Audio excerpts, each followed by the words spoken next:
Hello, you wonderful people, and welcome to another episode of Super-Fanta-Fi. This being a show where I talk about TV shows of the supernatural, fantasy, and or science fictional genre. For today's episode, I'm going to talk about the latest episode of His Dark Materials. A lot of interesting things went down in this episode, so let's break it down.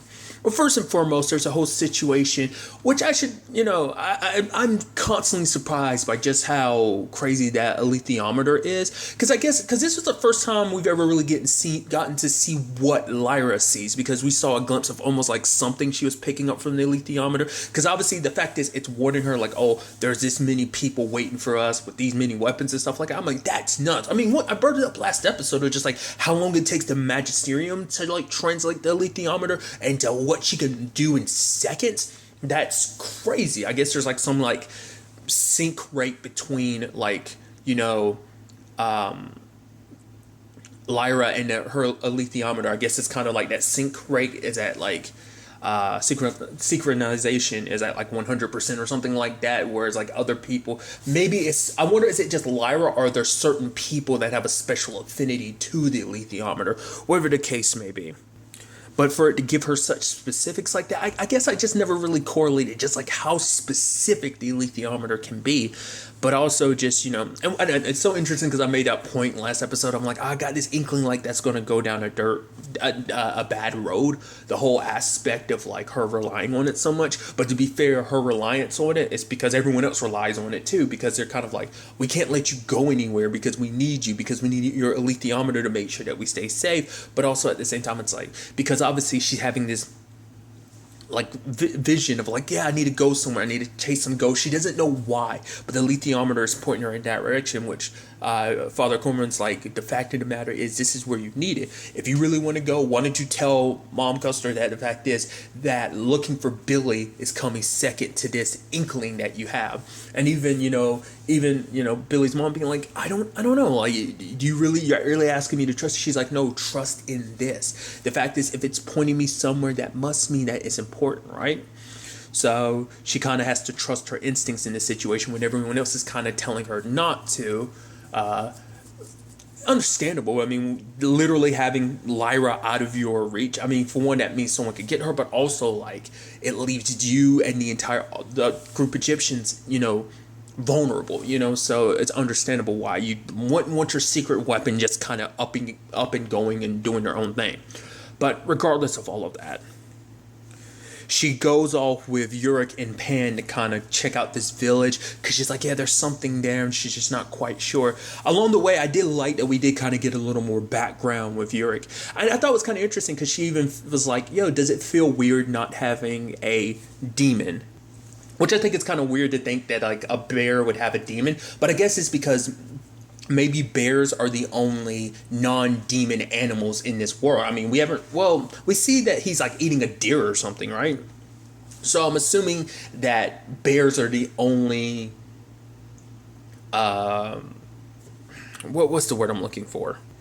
I can't think of the word. Like, they have a very like, they're the only ones with persona, I guess you can think. What I'm trying to say, like, the fact is they human speech. They aren't just animals, that they are a hybrid of kind of like an animal meets human, because they have like a consciousness that, it can be, you know what I'm trying to say? So I just think that was interesting that she made a point of like, oh, so it's like, but I guess it's because in this world, obviously what a demon means for a human, it's like, oh, it's kind of weird to know that there's something out there that's living and breathing that kind of has a consciousness like a bear, that doesn't have a demon. But for him, it's like, well, the fact is bears are very solitude creatures, so it's like not having a demon is kind of fine by us. But then we also dive into Yurik's, situation of why he kind of got cast out. We do learn a little bit. For him, he talks about the fact is he came from like a proper background, kind of like a richer background. He even refers to himself as a prince, which I kind of figured as much because Yufu had taken the throne from him, essentially. So I don't know if he had actually taken was he actually like going to be the next king, or was he already king? The fact is he said prince makes me think he hadn't ascended to the throne yet, but maybe he was primed to. But obviously he killed another bear, which is like, Lyra asked who, but he's like, you're not asking the important question. The important question is why. And for him, he's like, I wasn't in my right mind, but obviously I was stripped of everything and cast out, So I'm interested to kind of dive into that, like beyond just being like who it must have been someone that might have been important to him, because he was even like who doesn't matter, but it's like who doesn't matter because I guess for him it's like I broke the law, I killed another bear, and that's a big no-no. So for him, I guess it's a thing of like who it was doesn't matter. The fact is I killed someone is what matters. Like I killed someone, and the fact is why I did it are the two important things. Who, it doesn't matter, but I think who is important to him. So it must. I kind of get the inkling like it might be someone close to him, but regardless.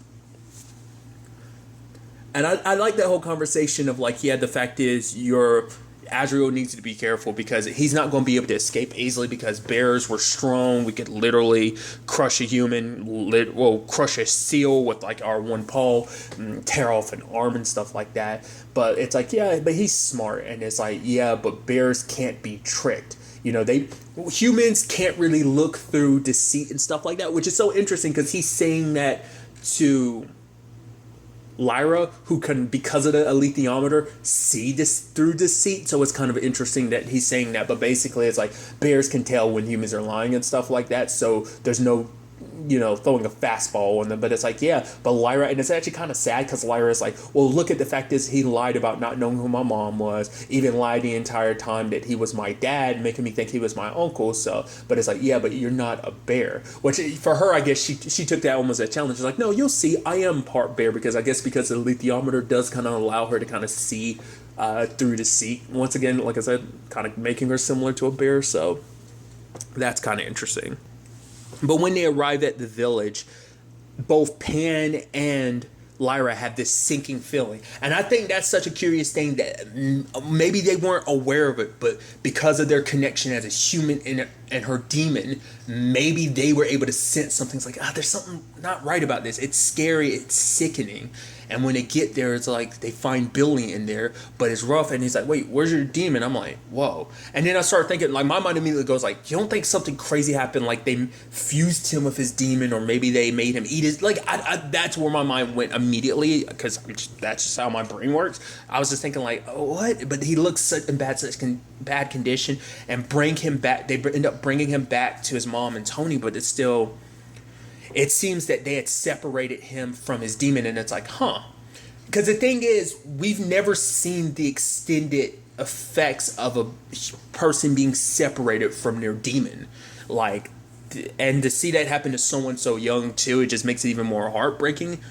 And because even Lyra was like, how could they do something like that? And and I thought it was interesting what Lee had pointed out, because for him it's like, you're not normally able to take a human soul, but obviously a demon represents a part of yourself. And because even Lyra was like, that's why when it called out to him, it's almost like he couldn't hear me. Cause for her, it's like he almost felt like a ghost, because he was almost like hollow, because I guess your demons hold a part of your soul, if not kind of all of it, hence the connection between you. So to take that connection away, to kind of dim that light, to kind of take that soul away from you, it's like a thread connecting you. A great comparison, I guess, is like, I think I've made this actual comparison before. It's kind of like an astral chain.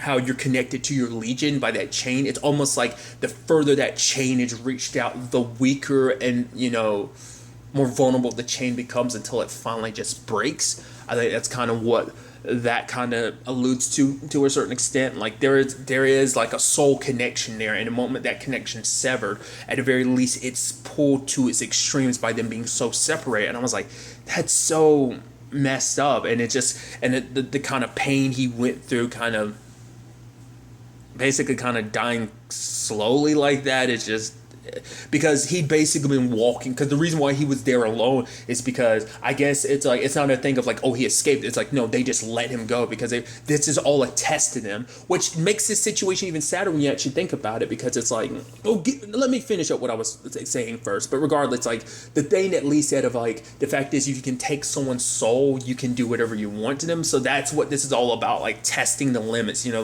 and that's what makes this whole situation even sadder. And I'm curious to see what this means going forward between Lyra and Ma's relationship, just because it's like her son died, but let's not forget who's connected to this whole gobbler thing. This whole project doesn't seem like it's the Magisterium's. Maybe it is the Magisterium's baby, but it seems like it was more so Miss Coulter's. But I guess she was just in charge of the gobblers, kind of kidnapping the kids and doing it. But it's still, she's responsible for what happened to Billy. So I'm surprised Ma isn't kind of taking that out on Lyra. But I guess it's like she realizes, she's known who Lyra's mom is. So it's like Miss Coulter's situation is her own. Like, I'm not going to punish Lyra for that, but we'll kind of have to wait and see in the future if anything becomes of that. Maybe not with the way the episode ends, but we'll get to that soon enough. But I just thought that just sad. It's like you just got your son back, and just like that, you have to say goodbye. And not just goodbye, you're seeing him in such a weak state. He can't really even talk to you. Like, that's heartbreaking. You went through so much to get him back, to lose him just like that,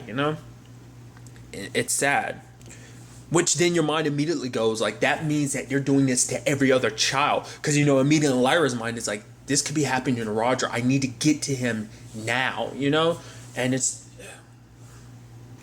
and even his mom saying this line of, okay, it's okay. You don't have to hold on to Billy. Go to your demon, which begs the question of like, well, because obviously, I guess it's like because Billy's already in a state of dying, and it's like they would have to. Well, because I wasn't really sure, because it seemed like they were just straight up like separating the demons from the humans. But because I feel like if it was straight up just killing the demon, not unless they separated him, not unless they were able to cut that tie, kill the demon without killing the human. But maybe that was kind of the whole point. Whatever the case may be, I'm curious like why they are doing this. I mean, once again, like Leah said, you can be able to literally capture a human soul. You can basically make them do whatever you want to. So maybe this is about the Magisterium being able to get people to completely submit to them. Maybe that's what this is all testing for, and they're doing it with kids because maybe the whole dust situation makes this situation a little harder, or at the very least, it seems that kids are in this very interesting spot where, because obviously we see Lyra gets kidnapped at the end. Obviously she doesn't give her real name because probably she knows like not to, because it's like that might, because Miss Coulter might have like leaked it out there like, if you run into a little girl named Lyra, hit me up. So, but she ends up finding out this group that kidnapped her, a bunch of scientists and doctors, and it turns out she sees the same coat that Billy, or at least the same outfit that Billy was wearing. So it's like, this is where all that happened to him. So I guess because it's like, oh, because they wanted her specifically because she's so young, specifically because her demon's still in flux. So she, I guess, like, once again, like, once you reach adulthood, and that's kind of like where your demon kind of solidifies, I think that puts you in a spot where I guess, like, maybe dust kind of, maybe, I mean, part of me wonders, is this all connected to dust? Maybe that connect, like, because we know that kids have no connection to dust and whatnot. So it's like, I don't know what to make of it. Maybe it has to deal with that. Maybe it doesn't. Maybe it's something else entirely. Or, I'm curious to kind of, dive into what that's all about. Like, what about a younger kid's connection to their demon, a demon who's in flux? I mean, to be fair, I guess that's the whole point. Because her demon's in flux, it shows that she is young enough. Maybe that's what the whole point is. Whatever the case may be, Lyra's in a very bad... I mean, this might be a situation where it's like you kind of want Miss Coulter to know that you're her daughter. Well, you want them to know that you're Miss Coulter's daughter, because sadly that would save you in this case. Because I'm sure like Miss Coulter will probably show up, and when she shows up and she's like, wait, that's my daughter? She's probably going to raise a little hell. Maybe. It's definitely going to be interesting to see when they do eventually meet again, because it's like Lyra knows the truth now, and I'm curious to see what Miss Coulter kind of has, to say about that. Something that was kind of floating in my head too is the whole conversation that Lyra had with Seraphina's demon. The whole conversation about like, okay, so why do they have Azrael? Because Azrael is able to kind of peek through, and he knows that obviously there's another world. And even Seraphina is like, oh yeah, witches have known of the existence of the other worlds for a very long time. The veil between the worlds is so thin, so close, but you can never touch. But obviously, the aurora, like particles in the aurora, make that layer even thinner. So you're able to kind of peer through. And obviously, the Magisterium is trying to keep, I mean, obviously, because of like Azrael being one of the few people that's kind of able to get so close to it and discover it, That's why at least Miss Coulter has put him in a position where it's like continuing his research and stuff like that, So I mean, it seems like that might be a magisterium thing, but it also seems more so Miss Coulter, because obviously last episode set it up that like obviously she's keeping him in a position where it's like, well, she made sure to, I guess, destroy his research so that no one else can do it. It's like, I guess she wants to be the only one that has access to what he's capable of doing, which I wonder, is he even aware of the fact is that she's the one behind his kidnapping and stuff like that. And that's definitely going to be an interesting situation. I didn't talk about it either, but I thought this is kind of like a fascinating thing that they kind of set up at the beginning. The whole aspect of like Lyra being a girl who basically ends destiny. It's the whole thing of like, she can't know what her fate is, because if she knows it, then she won't go down a path that she needs to for things to kind of work out the way they're supposed to. So it's like, it's a self-fulfilling prophecy. You can't know what the prophecy is. It's not one of those things of like, even if you know the prophecy, it won't change anything. It's like, no, like if she finds out the truth, it's going to shift everything, which obviously we know like her path to her destiny is not going to be a good path. Like there's going to be some hardship along that road. So it's like, you can't know what lies ahead because you might go down a different path, and you going down a different path means a different result. And it's like, there might be some bad along the road, but maybe at the end that bad can end with some good. It's kind of what I think they're kind of setting that up. But what I also thought was interesting is that we find out that maybe this is all connected to Will, John, who's actually from the other world, who came over to this world. Was it John Perry? Like his actual son might have something to do with all of this as well. So I just thought that was kind of, fascinating in the long run of like, okay, I was actually kind of surprised, because I was thinking like, I thought Roger was going to represent that, but it's like, no, it seems like Will is playing some role in that. I guess maybe because his dad's originally from the other world, but he's come to this world, so maybe it puts Will in a very special position. I don't know what that really entails, but obviously we have Boreal and that dude watching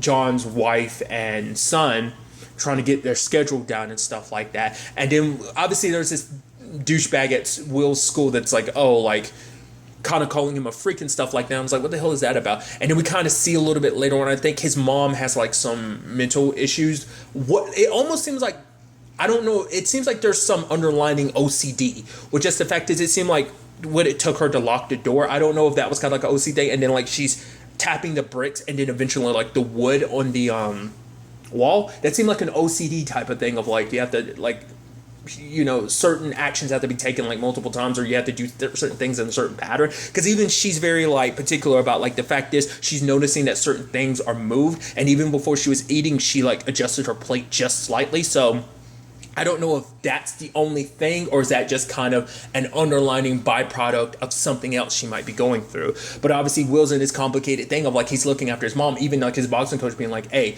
but if things get too much, you can, talk to me, we can try to get her. But for Will, it's like, no, I'm not trying to put my mom in a, some place to kind of be locked, almost probably doesn't want her to kind of be locked away forever. It's like, if I have to, I'll look after my mom, like despite every, because she's even apologized. She's like, I know you don't like it when I show up like this. I'm sorry, just some things happen. And he's not trying to blame her or anything. He's like, no, it's okay. It's all right, Mom.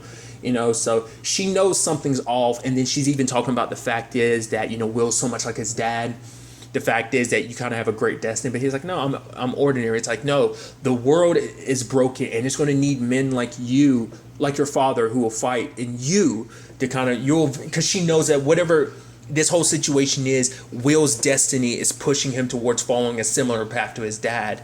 And it's like, she also like kept all those letters, and which she made sure to check on those letters, because I think in her mind she was like, well, she knows someone was in there, so she was wondering if they had found the letters, but they hadn't. And she was like, oh, thank goodness. But it's like, these letters are for me, but it's just because she doesn't want him to know yet, because it's like, you're not ready, for what's to come. I think for her, she wants to hold off as long as possible, because it's like, as a mom, it's my duty to protect you. And but for her, she realizes that time is coming sooner, whatever Will's destiny is.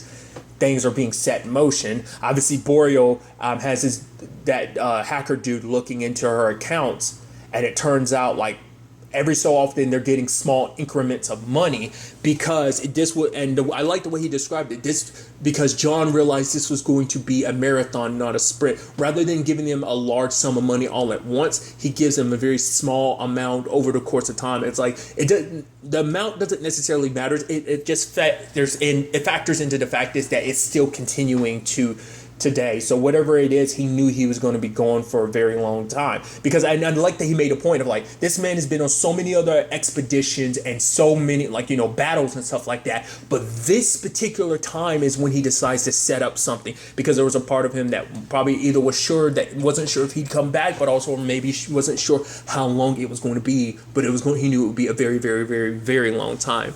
But regardless, I just thought that was just kind of fascinating.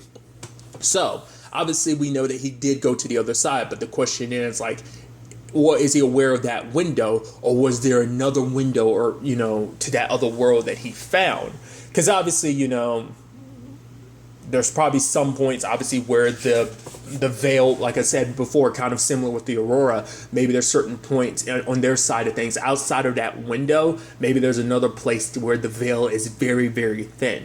So I'm wondering how far back do those letters go? Are they still fairly recent? Hence why she doesn't want them to fall into Boreal's hands, because he had presented himself like, oh, I'm a friend of John. But like anyone coming up asking about her husband, I think she's very suspicious of, because John was probably like, if anyone comes asking for me, be wary, because no one should be coming looking for me like that, especially because everyone believes he died 13 years ago. Like obviously she knows the truth, and obviously even Will thought he knew the truth because he thought his dad did die. But now it's like, I don't know. I'm interested to see what that is, because they've set that up to be just not like a background thing. That is like overarching major plot, because like Will and Lyra seem to be connected in just like whatever this whole situation is. So I'm curious to find out, ultimately what that all is.